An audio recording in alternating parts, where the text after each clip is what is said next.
Satyabama Institute of Science and Technology, Chennai and Sriperumbudur. தமிழக சட்டப்பேரவையில் நிறைவேற்றப்பட்ட 2 சட்ட மசோதாக்களுக்கு ஆளுநர் ஆர்.என். ரவி ஒப்புதல் அளித்திருக்கிறார். ஊரக உள்ளாட்சிகளுக்கு தனி அதிகாரிகள் நியமனம் தொடர்பான மசோதாவிற்கு ஒப்புதல் அளித்திருக்கிறார். அதேபோல கனிமங்களை கொண்டுள்ள நிலங்களுக்கு வரி விதிக்கும் சட்ட மசோதாவிற்கும் ஆளுநர் ஆர்.என். ரவி ஒப்புதல் அளித்திருக்கிறார். பல மசோதாக்கள் கிடப்பில் போடப்பட்டிருந்தன. இந்நிலையில் தற்பொழுது 2 சட்ட மசோதாக்களுக்கு ஒப்புதல் அளித்திருக்கிறார் தமிழக ஆளுநர் ஆர்.என். ரவி.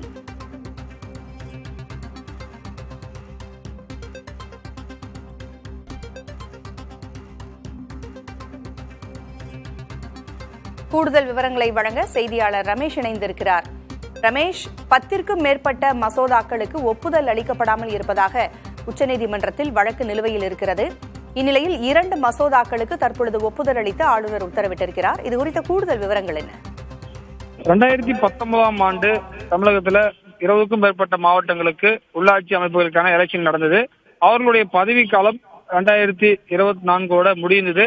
அதற்கு பிறகு எலெக்ஷன் நடத்தல. தமிழ்நாடு மாநில தேர்தல் ஆணையம் தேர்தலை நடத்துவதற்கான எந்த அறிவிப்பும் வெளியிடாதனால அங்க இருக்கக்கூடிய மாவட்டங்கள்ல அதிகாரிகள் எல்லாம் செயல்படுவதற்கு அந்த உள்ளாட்சி அமைப்புகளுக்கு தனி அதிகாரிகள் நியமனம் செய்வதற்கான ஜனவரி 5ஆம் தேதி எலெக்ஷன் நடத்தப்பட்டிருக்கணும். ஆனால் தற்போது அதிகாரிகள் தான் அந்த உள்ளாட்சி அமைப்புகளுக்கு குறிப்பாக நிர்வாகம் செய்து வருகிறார்கள். இந்த நிலையில் அதற்கென்று ஒரு மசோதா ஊரக மற்றும் உள்ளாட்சித்துறை அமைச்சர் ஐ பெரியசாமி தாக்கல் செய்த அந்த மசோதா தற்போது கவர்னருடைய ஒப்புதல் கிடைத்திருக்கிறது. இதன் மூலமாக தேர்தல் நடத்த தேவையில்லை. அதாவது அந்த 6 மாதத்திற்கு தேர்தல் நடத்தாமலே குறிப்பாக அதிகாரிகளே நிர்வாகம் செய்வார்கள். அதற்கான ஒப்புதல் கிடைத்திருக்கிறது.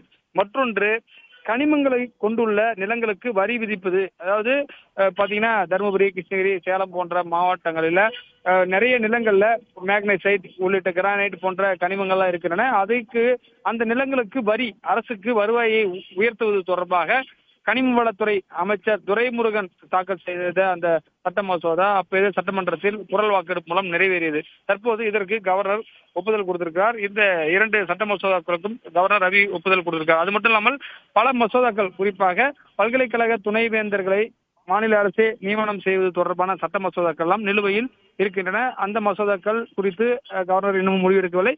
அதாவது டாக்குமெண்ட் கிளியரா இருக்கக்கூடிய பேப்பர்ஸ் கிளியர் பண்ற மாதிரியான ஒரு நடைமுறை தான் தற்போது கவர்னர் மாளிகையிலிருந்து வந்திருப்பதாக தெரிகிறது.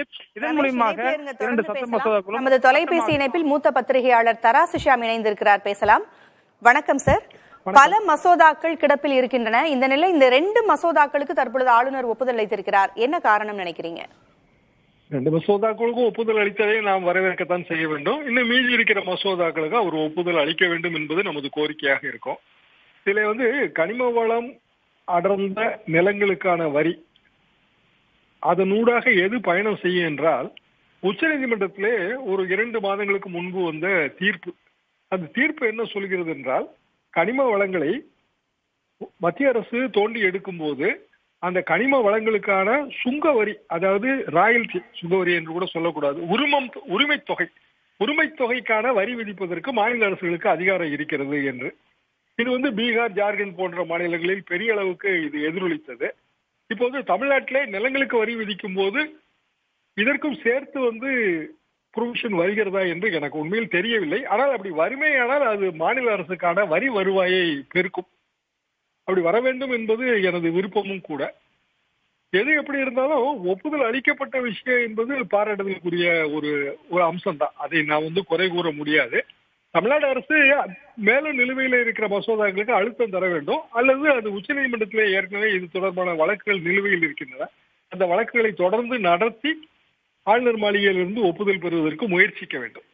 இப்ப நிலுவையில் இருக்கக்கூடிய மற்ற மசோதாக்களுக்கும் என்ன ஒரு எதிர்வினை ஆளுநர் ஆற்றப் போகிறார் என்பதை பொறுத்திருந்து பார்க்கலாம். இணைப்பிற்கு கருத்துக்களை பகிர்ந்தமைக்கு நன்றி திரு தராசு Shyam. Satyabama Institute of Science and Technology, Chennai and Sriperumbudur.